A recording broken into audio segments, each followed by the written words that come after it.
Salut à tous et bienvenue sur Technéo.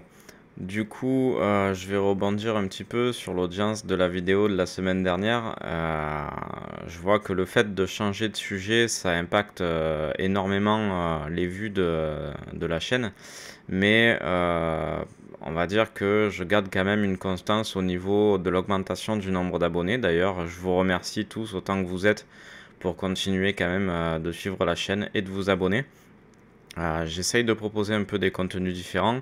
La semaine dernière, du coup, c'était des PC que vous pouviez trouver à l'achat sur Amazon et ça vous permettait d'avoir un petit peu une sélection de PC que je trouvais sympa.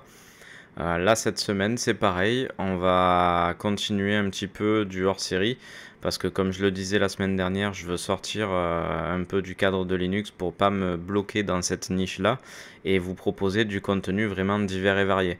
Donc, je suis en train un petit peu de réorienter la chaîne.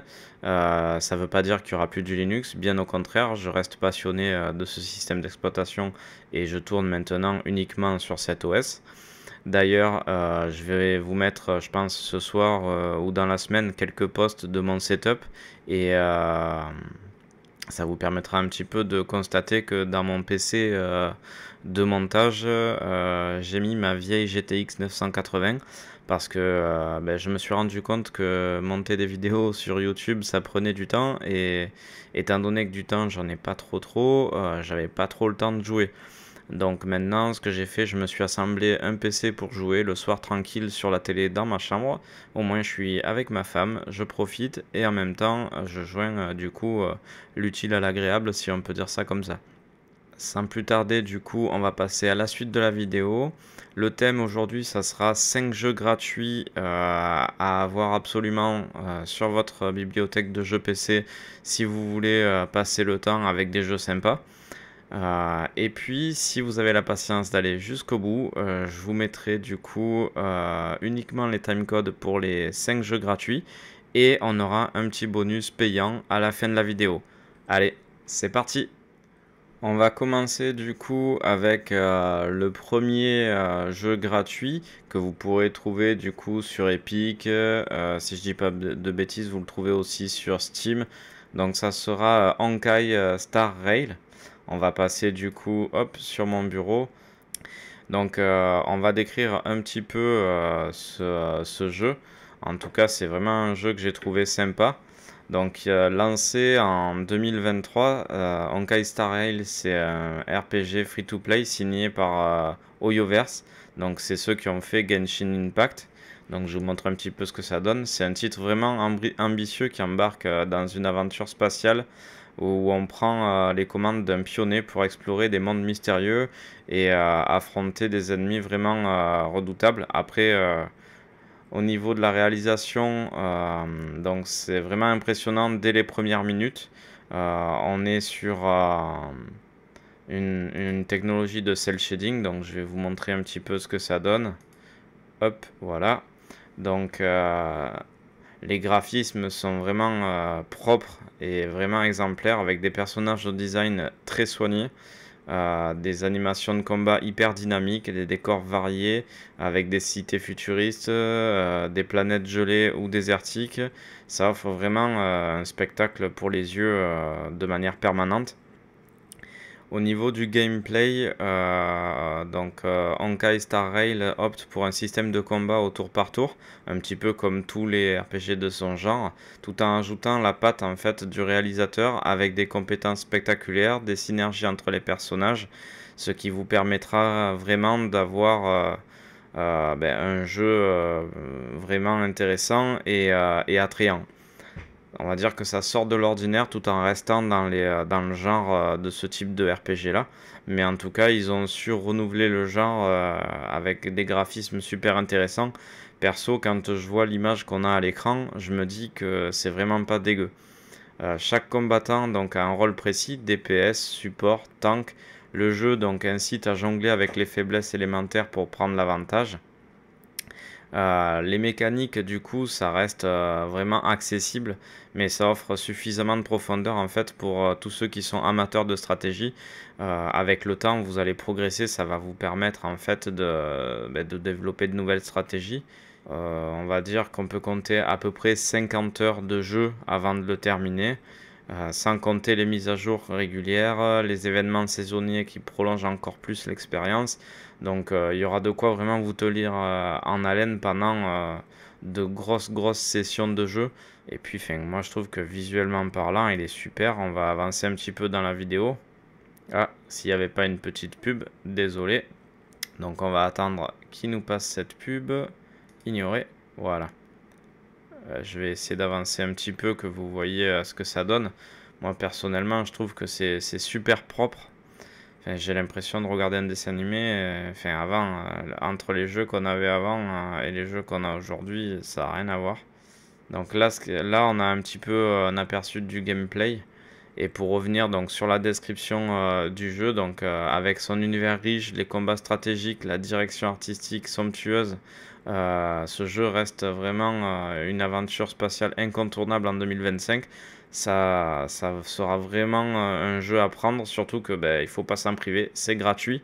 J'ai envie de dire un jeu autant bien fait, autant bien réalisé et gratuit, franchement c'est rare. Donc profitez-en. Il faut vraiment pas hésiter à vous jeter sur celui-ci, à l'ajouter à votre bibliothèque de jeux. C'est vraiment intéressant. Après, il y en a qui me diront que c'est pas du tout leur genre. Personnellement, j'avais abandonné les RPG avec Final Fantasy. Je crois que le dernier auquel j'ai joué c'était le 10-2. J'ai essayé un petit peu, je crois le 12 si je dis pas de bêtises. Mais j'ai moins été séduit, on va dire, par les mécaniques de jeu, par l'histoire. Ils ont trop changé. Et on va dire que j'ai un petit peu été déçu. Après, ça reste quand même de superbes jeux, les Final Fantasy, mais c'est pas ça. Là, sur Honkai Star Rail, je serais vraiment tenté de le télécharger, d'y jouer. Alors, je sais que sur Linux, il y a quelques petits blocages sur ce jeu au niveau des anti-triches, mais il doit bien avoir une solution pour les contourner. Donc, faudra que je gratte un petit peu, mais je pense que je vais le tester. On passe du coup au jeu suivant. Cette fois-ci, on revient, on va dire, sur une valeur sûre des jeux, des jeux qu'on a pu connaître, en tout cas tous ceux de ma génération, les Sims 4. Donc, moi j'avais les trois à l'époque. Bon, là, c'est un simulateur de vie. Donc, c'est vraiment un jeu où il y aura de l'humour. On va dire des situations un petit peu cocasses, etc. C'est devenu, on va dire, un petit peu plus,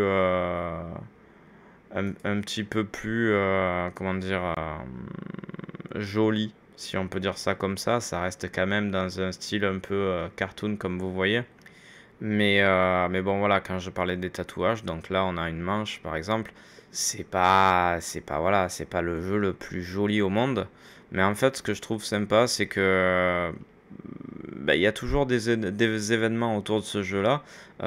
Ils l'ont rendu gratuit. Donc sur l'Epic Game Store, vous pouvez le trouver gratuitement. J'ai envie de dire, c'est quand même un jeu Electronic Arts gratuit. Pourquoi pas? Franchement, quand vous avez un petit peu de temps à passer, que vous voulez pas vous prendre la tête, vous n'avez pas forcément le temps de commencer un jeu où la quête est longue à réaliser et où vous n'allez pas pouvoir vous arrêter, sauvegarder et du coup vous voulez pas perdre en fait votre sauvegarde. Moi je pense que ouais, The Sims 4 ça peut être vraiment un petit jeu tranquille, histoire de se détendre par exemple à la pause de midi au boulot. En plus c'est pas non plus très gourmand en ressources, vous pouvez faire tourner ça sur quasiment tous les PC, ou alors il faut vraiment avoir un tout petit PC qui soit pas capable de faire tourner ça, mais ça tourne on va dire quasiment sur tout sans problème. Du coup on va passer au suivant, cette fois-ci dans un tout autre registre, Marvel Rivals. Donc il a été lancé en décembre 2024, C'est un shooter free-to-play avec les héros et les super méchants de l'univers Marvel. Donc au niveau réalisation, il y a l'Unreal Engine 5 avec des graphismes du coup de haute qualité. Bon, on a un petit peu un grain sur l'image, mais je sais pas si vous remarquerez, c'est un petit peu pareil sur tous les jeux qui sont réalisés avec Unreal Engine 5. Ils ont tous ce petit défaut de grain. Donc c'est comme ça. Là au niveau des mondes du jeu, du coup les cartes sont inspirées donc de l'univers du multivers Marvel. Donc ça inclut par exemple Xgard, la fusion d'Asgard et d'Yggdrasil. Tokyo 2099, la base antarctique de Hydra, l'Empire intergalactique du Wakanda. Et au niveau gameplay, du coup, on s'affronte en 6 contre 6. Chaque joueur incarne un personnage doté de capacités uniques. Le jeu met aussi l'accent sur la synergie entre les héros, par exemple Raccoon qui chevauche Groot pour augmenter sa puissance et pouvoir du coup dépoter un petit peu plus sur le champ de bataille. Au niveau des modes de jeu, on va inclure du coup domination, convoi et convergence. Ça offre une variété d'objectifs et de stratégies un petit peu différents et ça vous permet de renouveler votre manière de jouer. Et au niveau de la difficulté de ce jeu-là et de la durée de vie, c'est accessible déjà à tous, donc même aux débutants. Ça permet aussi des stratégies complexes, donc même les joueurs avancés pourront y jouer. Chaque héros possède donc un niveau de difficulté spécifique, noté en étoiles. Ça permet une prise en main aussi variée. Après, il n'y a pas réellement, donc sur ce jeu, il n'y a pas de campagne solo. Il faudra se contenter, du mode multijoueur.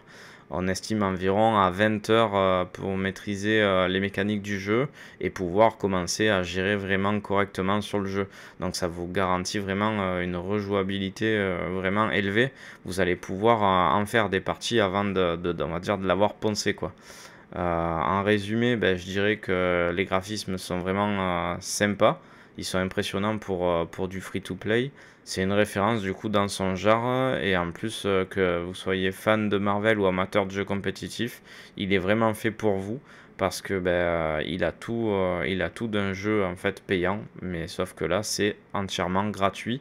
Il n'y a même pas d'achat au sein du jeu, donc ça vaut le coup d'y aller. Je vais vous montrer un peu une petite vidéo gameplay pour que vous puissiez voir un peu ce que ça donne. Voilà. Donc là, on va passer en full screen. Hop, voilà. Là, au moins, vous voyez un peu ce que ça donne. Donc, on voit que, franchement, les graphismes, ils sont loin d'être dégueux. Enfin, moi, je suis bluffé. Même là, avec Venom, c'est vraiment joli, quoi. C'est... Ouais, franchement, c'est magnifique. Ouais, c'est pareil, quand je le vois, au départ, j'étais pas franchement tenté. Et en le voyant, ça donne envie quand même. Dites-moi ce que vous en pensez en commentaire, en tout cas pour ces 3 premiers jeux. Moi, je trouve que c'est plutôt pas mal. C'est vraiment, que ce soit Honkai, les Sims 4 ou Marvel Rivals, c'est vraiment 3 jeux que je trouve super sympas. Bon, bien sûr, ma préférence ira sur Honkai en premier. En second, pour le moment, je mettrai Marvel Rivals. Et en troisième, je mettrai les Sims 4 parce que bon, ça a quand même vieilli. Et je pense que c'est vraiment voilà, un jeu bac à sable, si on peut dire ça comme ça. Je passerai pas non plus mon temps sur les Sims 4. On passe du coup maintenant, on passe du coup maintenant donc au 4e jeu. Cette fois-ci, ça va être Fragpunk. Donc, il est disponible sur PS5, PC, Xbox Series X et S. Il propose des affrontements en 55. Chaque partie est unique grâce à un système de cartes qu'on appelle les cartes éclats. Donc il a vraiment un style vraiment unique. Donc comme vous pouvez voir, c'est du cel shading inspiré des comics et avec un style cyberpunk. Je vous laisse voir un petit peu les vidéos de gameplay qu'ils mettent sur le site.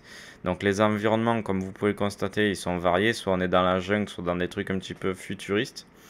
Les animations, elles sont vraiment fluides. Alors, faut aimer, moi personnellement, les personnages, je les trouve un petit peu particuliers. Je sais pas, l'échelle en tout cas me perturbe un petit peu. Mais après, par contre, ouais, pourquoi pas. Il y a cette histoire de cartes là, de cartes d'éclat. Bon, je sais pas, celui-ci, ouais, c'est intéressant pour le fait que ça soit du FPS. Mais l'histoire des cartes là, bon, je sais pas, ça me. Dites-moi ce que vous en pensez en commentaire, mais je suis pas plus emballé que ça. Après, peut-être que je suis en train de devenir un vieux rabat-joie, je sais pas. Mais ça m'intéresse pas plus que ça. Donc le cœur du gameplay, c'est des matchs à 5 contre 5 avec des parties du coup qui durent environ, je crois, 15 minutes si je dis pas de bêtises. Donc avant chaque manche, les gens donc, sélectionnent des cartes d'éclat parmi plus de 150 cartes disponibles. Et donc les cartes peuvent par exemple permettre de soigner en s'accroupissant, d'augmenter la vitesse en tirant sur ses alliés, etc. Donc ça introduit quand même une dimension de difficulté supplémentaire dans le jeu qui peut survenir un petit peu à n'importe quel moment en fonction du moment auquel vous allez activer vos cartes. Ça c'est plutôt pas mal. Par contre, je sais pas. L'animation de la carte, je trouve ça un petit peu simpliste. Enfin, je sais pas. C'est pas moi qui réalise le jeu et puis j'en ai pas les capacités, mais je sais pas, j'aurais peut-être fait ça autrement.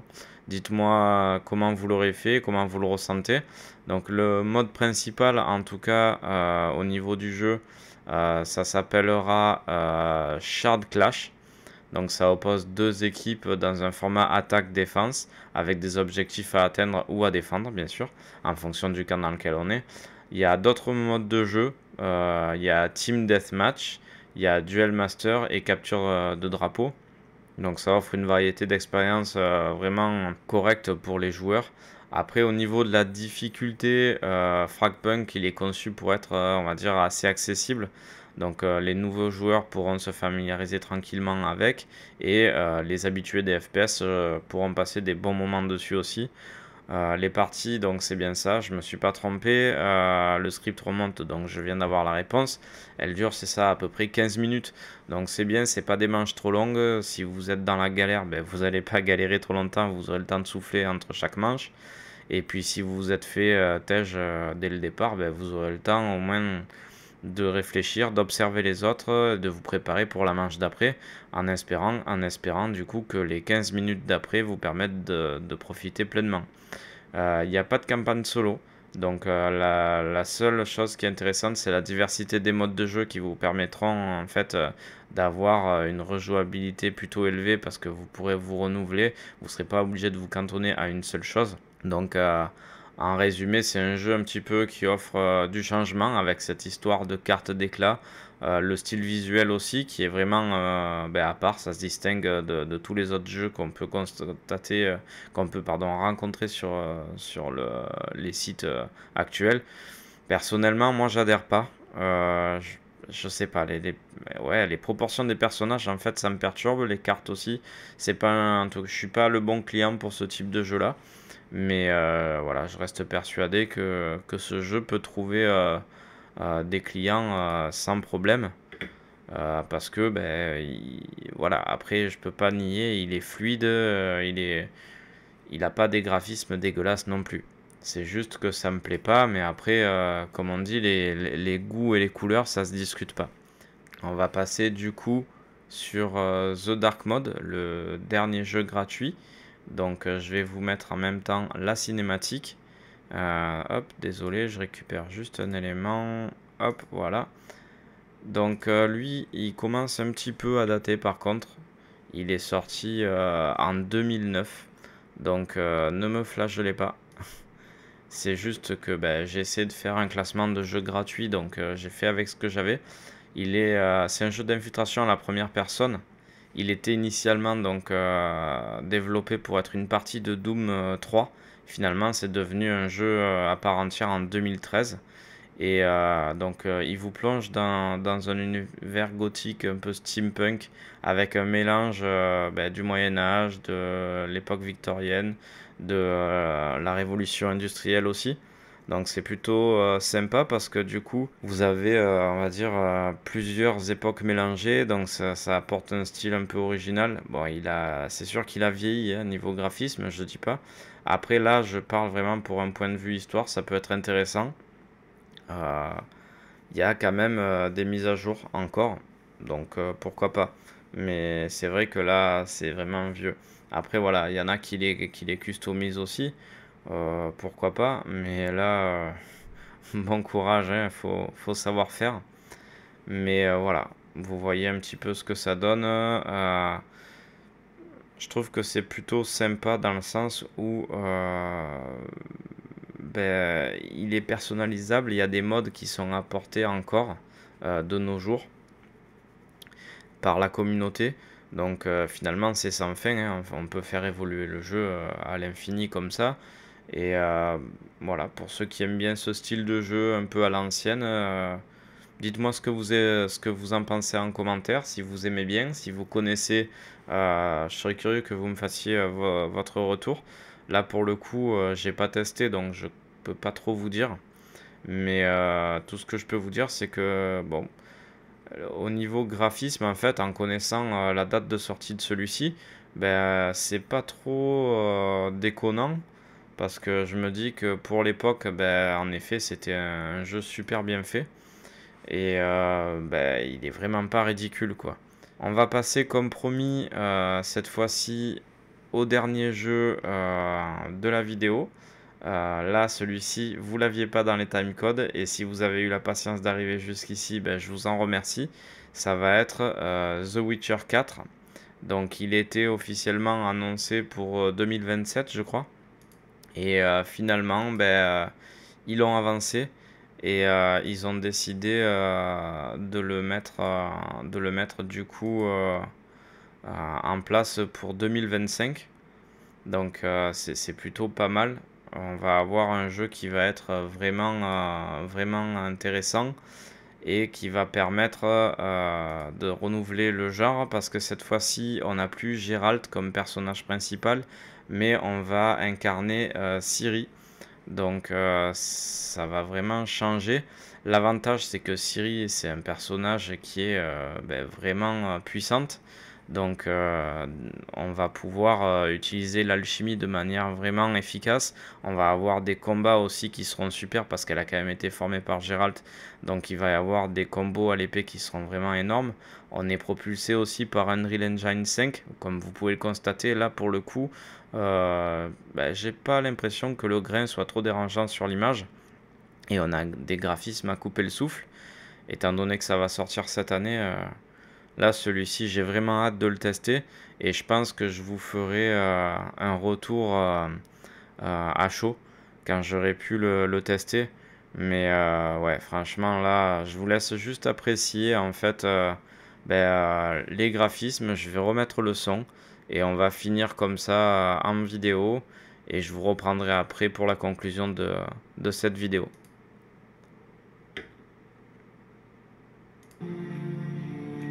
Witcher? Witcher! Whose coin did you take? Nay, nay, you can't. 'Tis tradition. Chosen she is, by the gods. No! You chose her. Ouais, c'est vraiment affolant. C'est magnifique.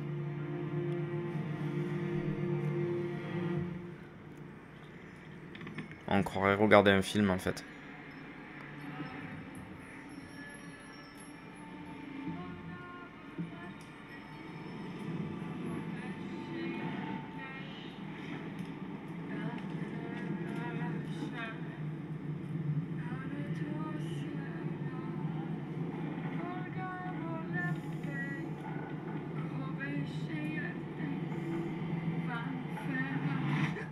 Back to the village. Go, now. Nay! I must save them!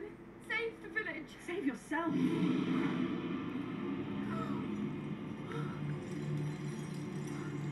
Run! To shelter! To your father! Run! On retrouve bien du coup le style des sorceleurs. Mais là, du coup, au féminin, j'ai envie de dire, c'est un peu la Lara Croft format Witcher.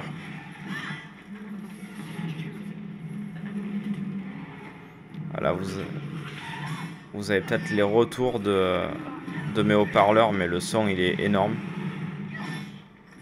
C'est...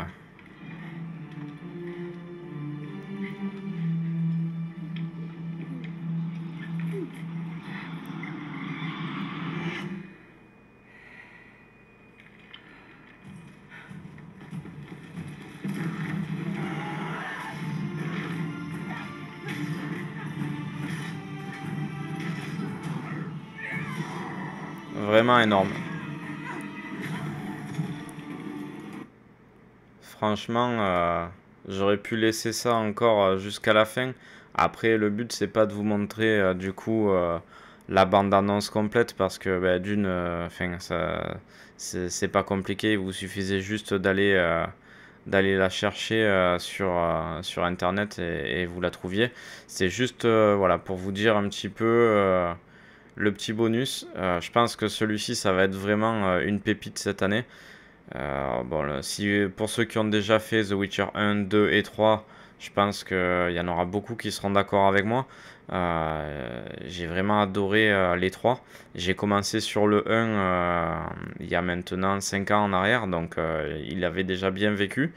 Et ben, pourtant, les graphismes n'étant pas non plus super beaux, l'histoire est tellement bien que ben, je me suis régalé du début à la fin. Ensuite, j'ai attaqué le 2, ça a été pareil. Le 3, bon, là, il est vraiment bien fait déjà. Et alors là, le 4, c'est vraiment le summum. Et en plus, on change un petit peu, donc ça casse un petit peu la répétition qu'on avait avec Geralt à chaque fois, etc. Là, on va incarner Ciri, donc je pense qu'on va avoir un gameplay totalement différent, une histoire différente aussi. Je serais curieux de savoir un petit peu comment ils l'ont articulé, que ce soit pour l'humour, pour les phases un petit peu de quêtes annexes, de rencontres de personnages, etc. Donc, ouais, franchement, je me languis qu'ils sortent et je vais scruter ça de près parce que là, j'ai pas réussi à trouver de date de sortie, pardon, à proprement parler. J'ai vu que ça sortait donc cette année, mais j'ai pas encore de date exacte. S'il y en a qui l'ont, n'hésitez pas à la laisser en commentaire et on va passer à la conclusion de la vidéo. Voilà, on arrive à la conclusion de cette vidéo. J'espère qu'elle vous aura plu. Elle était un petit peu longue. C'est un petit peu compliqué pour moi donc de vous décrire correctement tous les jeux parce que je me suis, on va dire, basé sur tout ce que j'ai pu trouver sur ces jeux-là. J'ai pas eu forcément le temps de tous les tester, comme j'ai déjà expliqué. J'ai une petite fille qui a 2 ans et demi, donc un enfant, ça prend du temps. Je me suis remonté depuis peu un PC de jeu. D'ailleurs, vous pourrez voir les photos de mon setup YouTube avec une GTX 980 à l'intérieur. Parce que ma RX 6600 XT a migré dans le setup de jeu qui est dans ma chambre du coup. J'essaierai de vous faire une petite vue de l'intérieur du PC de jeu en marche et de vous faire une capture, une photo aussi du setup en train de faire tourner un jeu, juste comme ça pour vous donner un ordre d'idée du mode chill. Et puis donc pour ce qui est de The Witcher 4, c'est bien sûr la différence, c'est la le seul jeu qui n'est pas gratuit dans cette vidéo. C'était volontaire, c'était pour vous proposer un petit bonus avec vraiment un gros jeu, une grosse production à la fin de la vidéo. J'espère aussi que malgré le fait que je me sois basé uniquement sur des informations que j'ai pu chiner sur internet pour réaliser la vidéo, j'espère que ça vous aura aidé à choisir des jeux, peut-être même vous faire découvrir des jeux que vous connaissiez pas.